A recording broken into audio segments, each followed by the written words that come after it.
For joining us in the program today and sharing your perspective in such clarity. Thank you.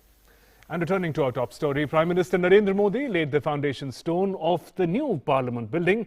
He said it is a landmark opportunity to build a people's parliament for the first time after independence. Prime Minister took the occasion to talk about the rich tradition of democracy of India that dates back hundreds of years.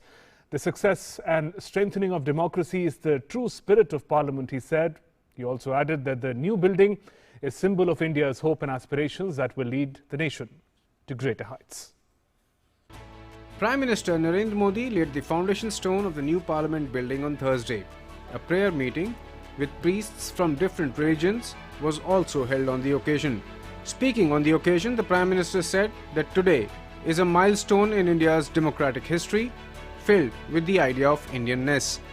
He said that the new Parliament building is an intrinsic part of the vision of Atmanirbhar Bharat and will be a landmark opportunity to build a people's parliament for the first time after independence, one which will match the needs and aspirations of New India in the 75th anniversary of independence in 2022. पुराने संसद भवन ने स्वतंत्रता के बाद के भारत को दिशा दी, तो नया भवन आत्मनिर्भर भारत के निर्माण का गवाह बनेगा। पुराने संसद भवन में देश की आवश्यकताओं की पूर्ति के लिए काम हुआ, तो नए भवन में 21वीं सदी के भारत की आकांक्षाएं पूरी की जाएगी। The Prime Minister remarked that democracy in India is about life values. It is the way of life and the soul of a nation. He added that India's democracy is a system developed through centuries of experience. He remarked that democracy in India has always been a means of resolving differences along with governance. Different views, different perspectives empower a vibrant democracy. He said that our democracy has moved forward with the goal that there is always room for differences so long as it is not entirely disconnected from the process. He urged the people to take the pledge to keep India first. हम सबको ये संकल्प लेना है, ये संकल्प हो India first का, भारत सर्वोपरि।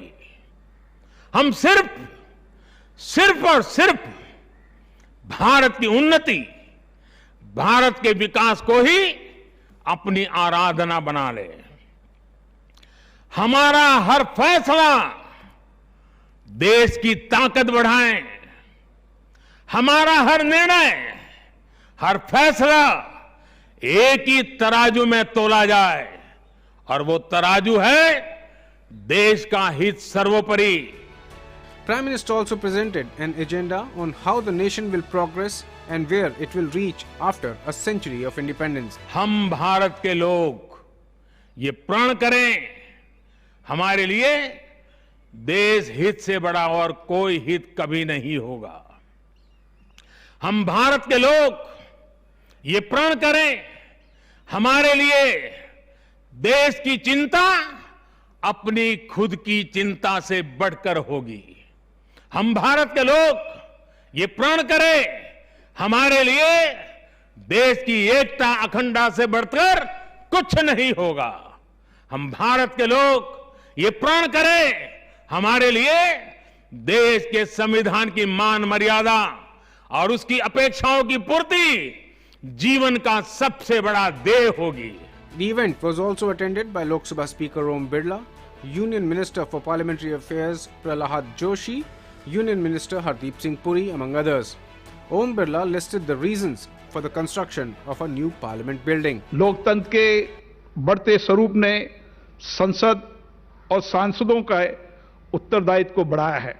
भविष्य में हमारे संवैधानिक दायित्वों को पूरा करने के लिए ये भवन में विस्तार की संभावना नहीं है। ऐसे में एक नए संसद भवन की आवश्यकता है। संसद के दोनों सदनों के माननीय सदस्यों की ये इच्छा थी कि विश्व के सबसे बड़े कार्यशील एवं जीवंत लोकतंत्र के लिए नए संसद भवन का निर्माण हो, जो भारतीय संस्कृति की विविधता को समेटते हुए भविष्य की आवश्यकताओं को पूरा कर सके। As Prime Minister said in his speech that democracy in India is constantly being renewed every year and voter turnout is increasing with each election, a new and larger Parliament House will only add more glory to the successful saga of Indian democracy so far. With inputs from Shailendra Mishra in New Delhi, Newsnight Desk, DD India.